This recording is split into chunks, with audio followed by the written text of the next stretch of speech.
Hello എല്ലാവർക്കും നമസ്കാരം. BA civil എഞ്ചിനീയറിംഗിന്റെ മറ്റൊരു ഓൺലൈൻ ക്ലാസ്സിലേക്ക് എല്ലാവർക്കും സ്വാഗതം.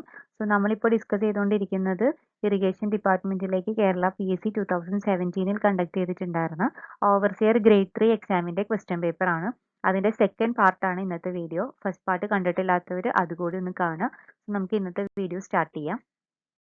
First question 1 saint is equal to dash square feet. ഒരു സെന്റ് എത്ര സ്ക്വയർ ഫീറ്റ് ആണെന്നാണ് ചോദിച്ചിട്ടുള്ളത്. 1 സെന്റ് എന്ന് പറയുന്നത് 435.6 സ്ക്വയർ ഫീറ്റ് ആണ്. സോ ഓപ്ഷൻ ഡി ആണ് ആൻസർ. കഴിഞ്ഞ ദിവസം നമ്മൾ LSGയുടെ ക്വസ്റ്റ്യൻ പേപ്പർ ഡിസ്കസ് ചെയ്തപ്പോൾ അതിൽ യൂണിറ്റ്സ് ആൻഡ് മെൻസുറേഷന്റെ ഇമ്പോർട്ടൻ്റ് ആയിട്ടുള്ള പോയിന്റ്സും ഡിസ്കസ് ചെയ്തിട്ടുണ്ടായിരുന്നു. അതിന്റെ പാർട്ട് 6th വീഡിയോയിലാണ് നമ്മളത് ഡിസ്കസ് ചെയ്തത്. സോ റിപ്പീറ്റ് ചെയ്യണ്ടല്ലോ എന്ന് വിചാരിച്ചിട്ട് ഞാൻ ഇതിൽ ഇൻക്ലൂഡ് ചെയ്തിട്ടില്ല. പോയിന്റ്സ് വേണമെന്നുള്ളവർ ആ വീഡിയോ ഒന്ന് നോക്കുക കേട്ടോ. പിന്നെ ഒരു കാര്യം പറയാനുള്ളത്, ഈ രണ്ട് പോയിന്റ്സ് ഇപ്പോൾ കൊടുത്തിട്ടുള്ള 1 cent is equal to 40.47 metre square എന്നും 1 metre square is equal to 10.765 square feet എന്നുള്ളതും ഈ രണ്ട് പോയിന്റ്സ് അറിയുന്ന കുട്ടികളാണെങ്കിൽ ഡയറക്റ്റ്ലി ഇത് മൾട്ടിപ്ലൈ ചെയ്യുകയാണെങ്കിൽ സെന്റിനെ സ്ക്വയർ ഫീറ്റിലേക്ക് കൺവേർട്ട് ചെയ്യാൻ പറ്റും. പക്ഷെ അങ്ങനെ മൾട്ടിപ്ലൈ ചെയ്യുമ്പോൾ കിട്ടുന്ന ആൻസർ 435.65 സ്ക്വയർ ഫീറ്റ് എന്നാണ്. ഓക്കെ, അപ്പോൾ ഓപ്ഷൻസിൽ തന്നിരിക്കുന്നത് ഓപ്ഷൻ സി 435.7 എന്നും ഓപ്ഷൻ ഡി 435.6 എന്നുമാണ്. അപ്പൊ എന്തായാലും കൺഫ്യൂഷൻ വരും ഇതിൽ ഏതാണ് ആൻസർ എന്നുള്ളത്. ആൻസർ എന്തായാലും 435.6 തന്നെയാണ്. അപ്പോൾ ഞാൻ പറഞ്ഞു വന്നത് എപ്പോഴും അങ്ങനെ കൺവേർട്ട് ചെയ്യാം അല്ലെങ്കിൽ ഡിറൈവ് ചെയ്ത് കണ്ടുപിടിക്കാം എന്ന് വിചാരിക്കുന്നത് ഇതുപോലത്തെ ഓപ്ഷൻസ് തന്നാൽ ചിലപ്പോൾ വർക്കൗട്ട് ആയി എന്ന് വരില്ല. അപ്പോൾ മാക്സിമം പറ്റുന്നത്ര യൂണിറ്റ് കൺവേർഷൻസ് ബൈ ഹാർട്ട് ചെയ്ത് വെക്കാൻ ശ്രമിക്കുക. കുറച്ച് സമയം കൂടുതൽ എടുത്തിട്ടാണ് പറ്റുന്നത്ര ബൈ ഹാർട്ട് ചെയ്ത് വെക്കുക. ഇതുപോലത്തെ ഓപ്ഷൻസ് ഒക്കെ തന്നിട്ടുണ്ടെങ്കിൽ ചിലപ്പോൾ കൺഫ്യൂസിങ് ആയി പോവാം. ഇതൊക്കെ വളരെ സിമ്പിളായിട്ട് മാർക്ക് സ്കോർ ചെയ്യാൻ പറ്റുന്ന ക്വസ്റ്റ്യൻസ് ആണ്. സോ അത് മിസ് ഔട്ട് ചെയ്യണ്ട. മാക്സിമം ബൈ ഹാർട്ട് ചെയ്യുന്ന അത്രയും ബൈ ഹാർട്ട് ചെയ്ത് വെക്കാം കേട്ടോ. Second question, what is the reason of the timber defect named blue stain. Blue stain എന്നുള്ള ഡിഫക്റ്റ് എന്ത് കാരണം ഉണ്ടാവുന്നതാണെന്നാണ് ചോദിച്ചിട്ടുള്ളത്. കഴിഞ്ഞ ക്വസ്റ്റ്യൻ പേപ്പറിൽ നമ്മൾ ഈ സെയിം ക്വസ്റ്റ്യൻ കണ്ടിട്ടുണ്ടായിരുന്നു. റിപ്പീറ്റഡ് ക്വസ്റ്റ്യൻ ആണ്. സോ ബ്ലൂ സ്റ്റെയിൻ എന്ന് പറയുന്നത് ടിംബറിൽ ഫംഗസ് കാരണം ഉണ്ടാവുന്ന ഡിഫക്റ്റ് ആണ്. So answer option B fungi ആണ് കേട്ടോ. Third question, height of slump cone is. Slump കോണിന്റെ ഹൈറ്റ് എത്ര എന്നാണ് ക്വസ്റ്റ്യൻ ചോദിച്ചിട്ടുള്ളത്. ഓപ്ഷൻ എ 30 സെന്റിമീറ്റേഴ്സ് ആണ് ആൻസർ. സ്ലം കോണിന്റെ ഡയമെൻഷൻസ് നമ്മൾ ഒരുപാട് തവണയായി ഡിസ്കസ് ചെയ്യുന്നു. അതിന്റെ height 30 centimetres, bottom diameter 200 millimetres അല്ലെങ്കിൽ 20 centimetres, top diameter 100 millimetres or 10 centimetres ആണ്. Fourth question, in type B, the height of a capital letter is 4 millimeters. What is the dimension in millimeters for spacing between the characters? ഒരു type B ലെറ്ററിങ്ങിൽ capital ലെറ്ററിന്റെ height തന്നിട്ടുണ്ട്. അങ്ങനെയാണെങ്കിൽ characters തമ്മിലുള്ള spacing എത്ര millimetres ആണെന്നാണ് question ചോദിച്ചിട്ടുള്ളത്. നമുക്ക് lettering types ഏതൊക്കെയാണെന്നൊന്ന് നോക്കാം. ലെറ്ററിന്റെ ഹൈറ്റിനെ base ചെയ്തിട്ട് രണ്ട് ടൈപ്പ് ലെറ്ററിംഗ് ആണ് ഉള്ളത്. Lettering type A and lettering type B. അതിൽ ലെറ്ററിംഗ് ടൈപ്പ് എയിൽ മിനിമം സ്പേസിംഗ് ബിറ്റ്വീൻ ക്യാരക്ടേഴ്സ് എന്ന് പറയുന്നത് 2/14 എച്ചും minimum spacing between words 6/14 H, thickness of lines 1/14 H ആണ്. വേർ എച്ച് എന്ന് പറയുന്നത് ഹൈറ്റ് ഓഫ് ക്യാപിറ്റൽ ലെറ്റർ ആണ്. ഇനി ലെറ്ററിംഗ് ടൈപ്പ് ബിയിൽ minimum spacing between characters 2/10 H, minimum spacing between words 6/10 h, thickness of lines 1/10 h. ഇങ്ങനെയാണ് വരുന്നത്. അങ്ങനെയാണെങ്കിൽ നമ്മുടെ ക്വസ്റ്റ്യന്റെ ആൻസർ എങ്ങനെയാണ് വരുന്നതെന്ന് നോക്കാം. ടൈപ്പ് ബി ലെറ്ററിംഗ് ആണ് തന്നിട്ടുണ്ട്. ക്യാപിറ്റൽ ലെറ്ററിന്റെ ഹൈറ്റ് 4 മില്ലിമീറ്റേഴ്സ് ആണ് തന്നിട്ടുണ്ട്. അങ്ങനെയാണെങ്കിൽ സ്പേസിംഗ് ബിറ്റ്വീൻ ക്യാരക്ടേഴ്സ് എത്രയാണെന്നാണ് ചോദിച്ചിട്ടുള്ളത്. സോ നമുക്കറിയാം spacing between characters type B ലെറ്ററിംഗിൽ 2/10 എച്ച് ആണ്. Where H is the height of capital letters. So 2/10 into 4 എന്ന് വരും, which is equal to 0.8 millimeters. So option D ആണ് answer, 0.8 millimeters. Fifth question, type B line represents dash line. Type B represent ചെയ്യുന്നത് ഏത് type ലൈനിനെയാണെന്നാണ് question ചോദിച്ചിട്ടുള്ളത്. Options തന്നിരിക്കുന്നത് thick line, continuous thin line, centre line, dashed thin line. So answer option B continuous thin line ആണ് type B line. ലൈൻസിന്റെ types ഒന്ന് നോക്കാം. First one type A lines എന്ന് പറയുന്നത് continuous തിക്ക് lines ആണ്. Visible lines, out lines ഇതിനെല്ലാം represent ചെയ്യുന്നത് continuous തിക്ക് lines use ചെയ്തിട്ടാണ്. അടുത്തത് type B lines continuous thin lines ആണ്. Dimension line, projection, hatching, extension, pointer line, imaginary line ഇതെല്ലാം റെപ്രസെന്റ് ചെയ്യുന്നത് കണ്ടിന്യൂസ് തിൻ ലൈൻസ് യൂസ് ചെയ്തിട്ടാണ്. Type C lines continuous thin free hand lines ആണ്. Type D lines continuous thin zigzag lines ആണ്. Fifth one type F lines dashed thin lines ആണ്. Hidden edges അല്ലെങ്കിൽ hidden outlines ഒക്കെ represent ചെയ്യാൻ വേണ്ടിയിട്ടാണ് use ചെയ്യുന്നത്. Type G lines thin chain lines, centre lines, line of symmetry ഇതെല്ലാം represent ചെയ്യാൻ വേണ്ടിയിട്ടാണ്. Type H lines thin chain and thick edges, അതായത് ചെയിൻ ലൈൻ തിന്നായിരിക്കും, തിക്ക് എഡ്ജസ് തിക്കൻ ചെയ്തും കൊടുക്കും. സെക്ഷൻ ലൈൻ, കട്ടിംഗ് പ്ലെയിൻ ഇതെല്ലാം റെപ്രസെന്റ് ചെയ്യാൻ വേണ്ടിയിട്ടാണ് ഈ ടൈപ്പ് ഓഫ് ലൈൻ യൂസ് ചെയ്യുന്നത്. അടുത്തത് type J line thick chain line to represent lines of surface of special consideration. Special consideration കൊടുക്കുന്ന സർഫസിനെ റെപ്രസെന്റ് ചെയ്യാൻ വേണ്ടിയിട്ടാണ് തിക്ക് ചെയിൻ ലൈൻസ് യൂസ് ചെയ്യുന്നത്. Type K lines thin chain double dash line, അതായത് centroid ലൈൻസിനെ represent ചെയ്യാൻ വേണ്ടിയിട്ടാണ് ഒരു തിൻ ചെയിൻ അതായത് double dash ഇട്ട് കൊടുക്കുന്ന type of line.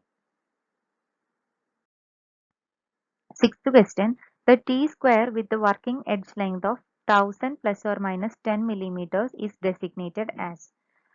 Options T0, T2, T1, T3. Answer option C T1 ആണ്. ടി സ്ക്വയറിന്റെ ബാക്കിയുള്ള ഡെസിഗ്നേഷൻസ് കൂടി നോക്കാം. ടി നോട്ട് എന്ന് പറയുന്നത് 1500 പ്ലസ് ഓർ മൈനസ് 10 മില്ലിമീറ്റേഴ്സ്, അതായത് വർക്കിംഗ് എഡ്ജിന്റെ ലെങ്ത് ആണ് കേട്ടോ പറയുന്നത്.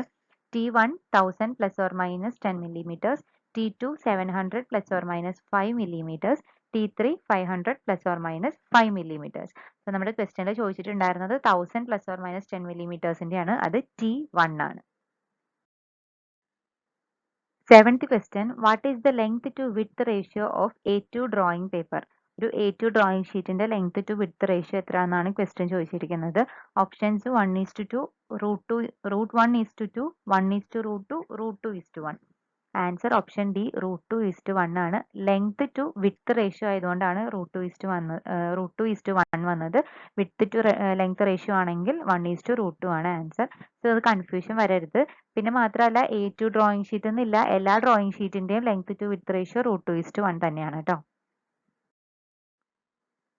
Eighth question, scales having same representative fraction but graduated to read different units are known as.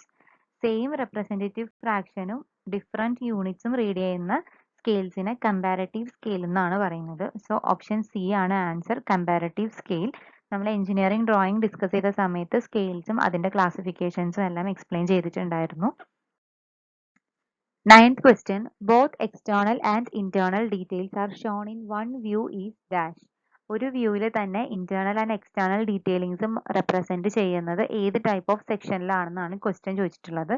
Options തന്നിരിക്കുന്നത് full section, offset plain, revolve section, half section. Answer option D half section ആണ്. Half സെക്ഷനിലാണ് internal and external details at a time ഒരു single വ്യൂവിൽ represent ചെയ്യുന്നത്. So നമുക്ക് സെക്ഷൻസും അതിന്റെ ക്ലാസിഫിക്കേഷൻസും ഒന്ന് നോക്കാം. First one, full section view. The view obtained after cutting an object completely through its middle and removing the front half portion. First ഫിഗറിൽ കാണിച്ചിരിക്കുന്നതാണ് ഫുൾ സെക്ഷൻ വ്യൂ. അതായത് ഒബ്ജക്റ്റിനെ അതിന്റെ മിഡിലിലൂടെ കംപ്ലീറ്റ് ആയിട്ട് കട്ട് ചെയ്തതിന് ശേഷം അതിന്റെ ഫ്രണ്ട് ഹാഫ് പോർഷൻ മാറ്റിക്കഴിഞ്ഞ് ബാക്കി എന്താണോ നമ്മൾ കാണുന്നത് അതായിരിക്കും വ്യൂവിൽ റെപ്രസെന്റ് ചെയ്തിട്ടുണ്ടാവുക. ഇതാണ് വ്യൂ വരച്ചിരിക്കുന്നത്. ഇത് ഫ്രണ്ട് വ്യൂ, ഇത് ടോപ്പ് വ്യൂ ആണ്. സോ അങ്ങനത്തെ ടൈപ്പ് ഓഫ് സെക്ഷനെയാണ് ഫുൾ സെക്ഷൻ വ്യൂ എന്ന് പറയുന്നത്. അടുത്തത് half section view. The cutting plane is assumed to cut away 1/4 of the object. Both internal and external details can be obtained in a single section view. അതായത് ഒബ്ജക്റ്റിന്റെ ഒരു quarter portion ആയിരിക്കും remove ചെയ്യുന്നുണ്ടാവുക. ഇതാണ് section plain കാണിച്ചിരിക്കുന്നത്. So അത് cut ചെയ്യുന്നത് ഒബ്ജക്റ്റിന്റെ ഒരു കാൽ ഭാഗത്തായിരിക്കും. എന്നിട്ട് ആ കട്ട് ചെയ്ത പോർഷൻ നമ്മൾ റിമൂവ് ചെയ്യും. റിമൂവ് ചെയ്ത് കഴിഞ്ഞാൽ ബാക്കി കാണുന്ന പോർഷനാണ് വ്യൂവിൽ വരയ്ക്കുന്നുണ്ടാവുക. അപ്പോൾ ഒരു സിംഗിൾ വ്യൂവിൽ തന്നെ എക്സ്റ്റേണലും ഇന്റേണലും ആയിട്ടുള്ള ഡീറ്റെയിൽസ് കിട്ടും. ഇതാണ് ഫ്രണ്ട് വ്യൂ. ഫ്രണ്ട് വ്യൂ എന്ന് പറയുന്നത് സെക്ഷൻ കട്ട് ചെയ്തതിന് ശേഷമുള്ള ഫ്രണ്ട് വ്യൂ. പിന്നെ ഇത് ടോപ്പ് വ്യൂ. അടുത്തത് offset section. When the internal features of the object does not lie in the line of symmetry, zigzag type of cutting plane is used such that the plane passes through all important features. അതായത് ചില കേസിൽ cutting plain സെൻട്രലിലൂടെയോ അല്ലെങ്കിൽ symmetrical ആക്സിസിൽ കൂടെയോ pass ചെയ്തിട്ടുണ്ടെങ്കിൽ ആ ആക്സിസിൽ അല്ലാത്ത പോയിന്റ്സിന്റെ അല്ലെങ്കിൽ ആ ആക്സിസിൽ അല്ലാത്ത ഫീച്ചേഴ്സിന്റെ ഡീറ്റെയിൽസ് കിട്ടില്ല. അപ്പൊ അങ്ങനെയുള്ള കേസിൽ സിക്സാക്ക് ആയിട്ടുള്ള ഒരു കട്ടിംഗ് പ്ലെയിൻ ചൂസ് ചെയ്യും. ഈ ഫിഗറിൽ നോക്കിയാൽ നിങ്ങൾക്ക് മനസ്സിലാവും ഇതൊരു സിക്സാക്ക് കട്ടിംഗ് പ്ലെയിൻ ആണ്. സോ ഇതുപോലെയുള്ള സെക്ഷൻസിനെയാണ് ഓഫ്സെറ്റ് സെക്ഷൻ എന്ന് പറയുന്നത്. അടുത്തത് aligned section. In this the cutting plane changes its direction so as to include the angular details of the object. ഈ അലൈൻഡ് സെക്ഷൻ എന്ന് പറയുന്നത് കട്ടിംഗ് പ്ലെയിൻ സ്ട്രെയിറ്റ് ആയിട്ട് പോകുന്നതിന് പകരം അതിന്റെ ഡയറക്ഷൻ ഒന്ന് ചേഞ്ച് ചെയ്തിട്ട് ആംഗുലർ ആയിട്ടുള്ള ഫീച്ചേഴ്സിന്റെ ഡീറ്റെയിൽസും കൂടി കളക്ട് ചെയ്യാൻ വേണ്ടിയിട്ടുള്ള രീതിയിലായിരിക്കും സെക്ഷൻ പാസ് ചെയ്യുന്നത്. So that type of section is called aligned section. അടുത്തത് broken section. This is used when the sectional details of a small part of the object is to be obtained. The internal details are obtained just by removing a small portion of the object without cutting the entire object. It is also called local section or partial section. Broken section, local section അല്ലെങ്കിൽ partial section എന്നൊക്കെ പറയും. ഇത് use ചെയ്യുന്നത് complete ആയിട്ട് ഒബ്ജക്റ്റിന്റെ sectional details വേണ്ട, ഒരു ചെറിയ പോർഷന്റെ മാത്രം സെക്ഷണൽ ഡീറ്റെയിൽസ് മതിയെങ്കിൽ അപ്പോൾ യൂസ് ചെയ്യുന്ന സെക്ഷനാണ് ബ്രോക്കൺ സെക്ഷൻ. അതായത് ഒബ്ജക്റ്റിനെ കംപ്ലീറ്റ് ആയിട്ട് സെക്ഷൻ പ്ലെയിൻ വെച്ച് കട്ട് ചെയ്യാതെ അതിന്റെ ഒരു ചെറിയ പോർഷൻ റിമൂവ് ചെയ്തിട്ട് സെക്ഷണൽ ഡീറ്റെയിൽസ് വരയ്ക്കും. അതാണ് ബ്രോക്കൺ സെക്ഷൻ എന്ന് പറയുന്നത്. ഫിഗറിൽ ബ്രോക്കൺ സെക്ഷൻ ആണ് കാണിച്ചിട്ടുള്ളത്. ഇവിടെ നോക്കിയാൽ മനസ്സിലാവും ഈ ഒരു ചെറിയ പോർഷൻ റിമൂവ് ചെയ്തിട്ട് അതിന്റെ സെക്ഷണൽ ഡീറ്റെയിൽസ് വരച്ചിരിക്കുകയാണ്. 10th question. In cabinet oblique projection, the angle between the plane of projection and the line of projection is. Cabinet oblique projection എന്ന് പറയുന്നത് oblique projectionന്റെ ക്ലാസിഫിക്കേഷൻസിലെ ഒരു ടൈപ്പ് ആണ്. അതിൽ angle between plane of projection and line of projection എന്താണെന്നാണ് question ചോദിച്ചിട്ടുള്ളത്. So നമുക്ക് ആദ്യം oblique പ്രൊജക്ഷനും അതിന്റെ ക്ലാസിഫിക്കേഷനും ഒന്ന് നോക്കാം. Oblique projection is the simplest form of pictorial projection. It is also called oblique parallel projection. Projection lines will be parallel to each other and inclined to the projecting plane. The receding lines can be inclined to the horizontal at an angle of 30, 45 or 60 degrees. It may be sloping upwards towards right or left or sloping downwards towards left or right. അതായത് oblique projection ആണ് pictorial പ്രൊജക്ഷൻസിലെ ഏറ്റവും simplest form. അതിന് oblique parallel projections എന്നും പറയാറുണ്ട്. സൈഡിൽ figure കൊടുത്തിട്ടുള്ളത് ഒരു oblique പ്രൊജക്ഷന്റെ ആണ്. ഇത് ഒബ്ജക്റ്റ് ആണ്, ഇത് അതിന്റെ പ്രൊജക്ഷൻ ആണ്. സോ ആ ഒബ്ജക്റ്റിന് പ്രൊജക്ഷനിലേക്ക് ജോയിൻ ചെയ്തിരിക്കുന്ന ലൈൻസ് ആണ് പ്രൊജക്ഷൻ ലൈൻസ്. ഈ പ്രൊജക്ഷൻ ലൈൻസ് തമ്മിൽ പാരലൽ ആയിരിക്കും ആൻഡ് അത് പ്രൊജക്ഷൻ പ്ലെയിനോട് ഇൻക്ലൈൻഡും ആയിരിക്കും. അടുത്തത് ടൈപ്സ് ഓഫ് ഒബ്ലിക് പ്രൊജക്ഷൻസ് ആണ്.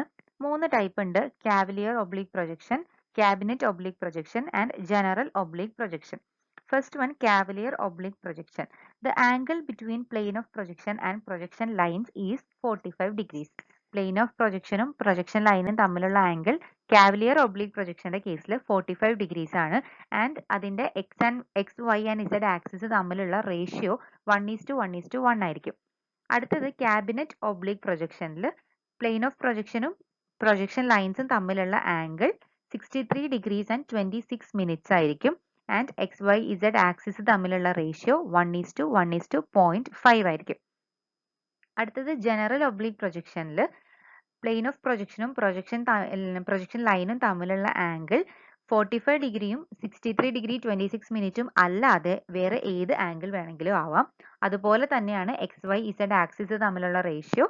അത് 1:1:1ഉം 1:1:0.5ഉം അല്ലാത്ത വേറെ ഏത് റേഷ്യോ വേണമെങ്കിലും ആവാം. അപ്പൊ നമ്മുടെ ക്വസ്റ്റ്യനിൽ എന്തായിരുന്നു ചോദിച്ചിട്ടുണ്ടായിരുന്നത്? ക്യാബിനറ്റ് ഒബ്ലിക് പ്രൊജക്ഷനിൽ angle between plane of projection and line of projection ആയിരുന്നു. So answer option C 63 degrees 26 minutes ആണ്. സോ ഇന്നത്തെ വീഡിയോയിൽ ഇത്രയേ ഉള്ളൂ. ഇതിന്റെ ബാലൻസ് നമുക്ക് അടുത്ത വീഡിയോയിൽ കണ്ടിന്യൂ ചെയ്യാം. അപ്പോൾ ഈ വീഡിയോ നിങ്ങൾക്ക് യൂസ്ഫുൾ ആയിട്ടുണ്ടെന്ന് തോന്നുകയാണെങ്കിൽ ഈ ചാനൽ ഒന്ന് സബ്സ്ക്രൈബ് ചെയ്യുക. സബ്സ്ക്രൈബ് ചെയ്യുമ്പോൾ അതിനടുത്തുള്ള ബെല്ലൈക്കൺ കൂടി ക്ലിക്ക് ചെയ്യുകയാണെങ്കിൽ ഞാൻ വീഡിയോ ഇടുമ്പോൾ തന്നെ നിങ്ങൾക്ക് നോട്ടിഫിക്കേഷൻ കിട്ടുന്നതായിരിക്കും. എല്ലാവരും അപ്പോൾ എക്സാമിന് വേണ്ടിയിട്ട് നന്നായിട്ട് പഠിക്കുക. എല്ലാവർക്കും all the best. Thank you.